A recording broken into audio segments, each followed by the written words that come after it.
राज्य में हर प्रकार की शांति तो है, प्रजा अपने कर्तव्यों का पालन तो कर रही है ना, क्योंकि जिस राजा के राज्य में प्यारी प्रजा कष्ट पाती है वह राजा नर के अधिकारी होते हैं, क्योंकि नीतिकारों ने ऐसा लिखा है कि जिज्ञ विद्या तपोन दानम ज्ञान सृष्टि लोगों धर्म ते मृत्यु लोक के भूमि भार भूत मनुष्य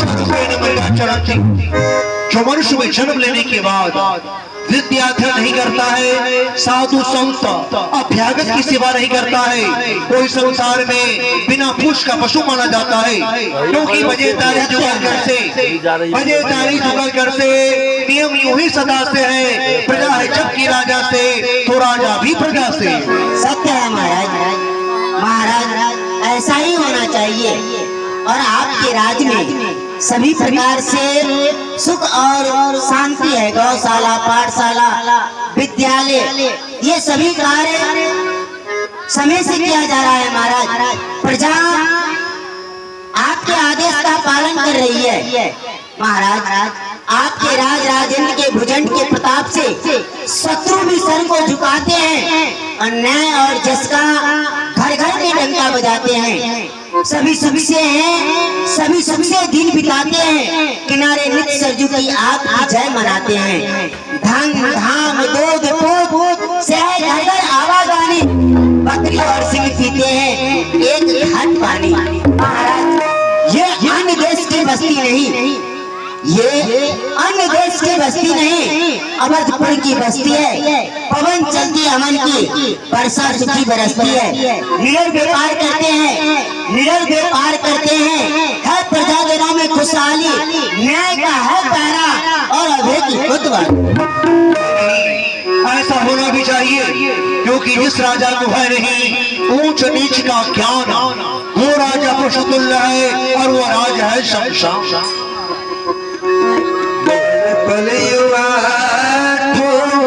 पहर धीरे धीरे पहर धीरे धीरे जा रही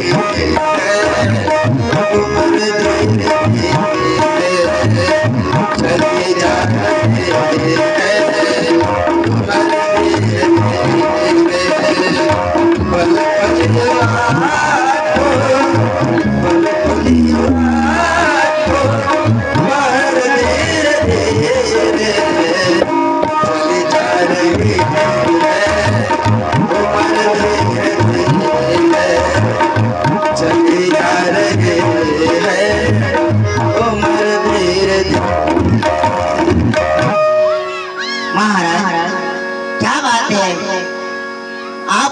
मंत्रियों से राज का समाचार पूछते पूछते आपका चेहरा मलिन हो गया।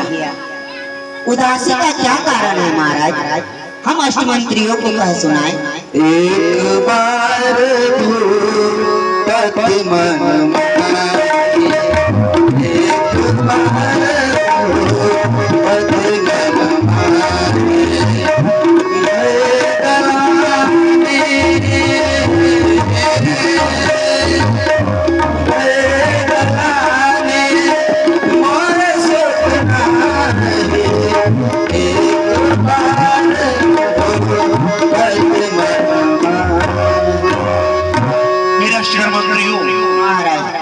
वर्षों से मेरे मन में एक बात की चिंता है, और उस चिंता के सागर में मैं अपने आप को दिन रात गोते लगाया करता हूँ।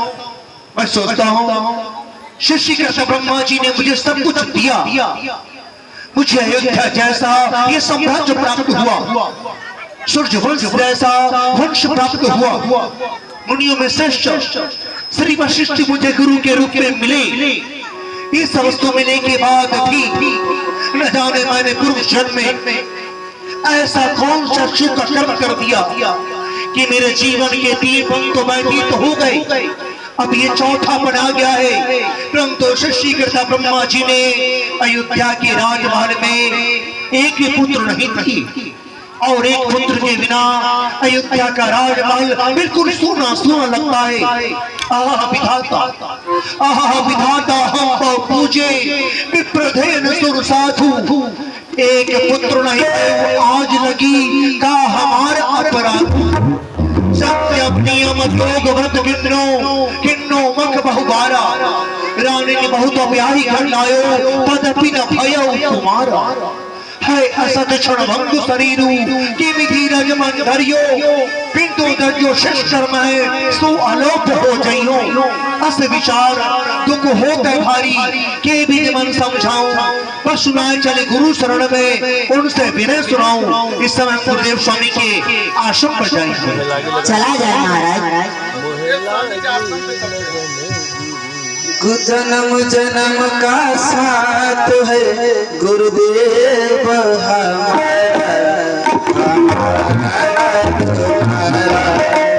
जन्म जन्म का साथ है गुरुदेव हमारा, अगर न मिलते इस जीवन में, अगर न मिलते इस जीवन में लेते जन्म तुम्हारा, जन्म जन्म का साथ है गुरुदेव हमारा, गुरुदेव तुम्हारा, गुरुदेव गया गुरुदेव महिपाला चवला गुरुदेव विशाला।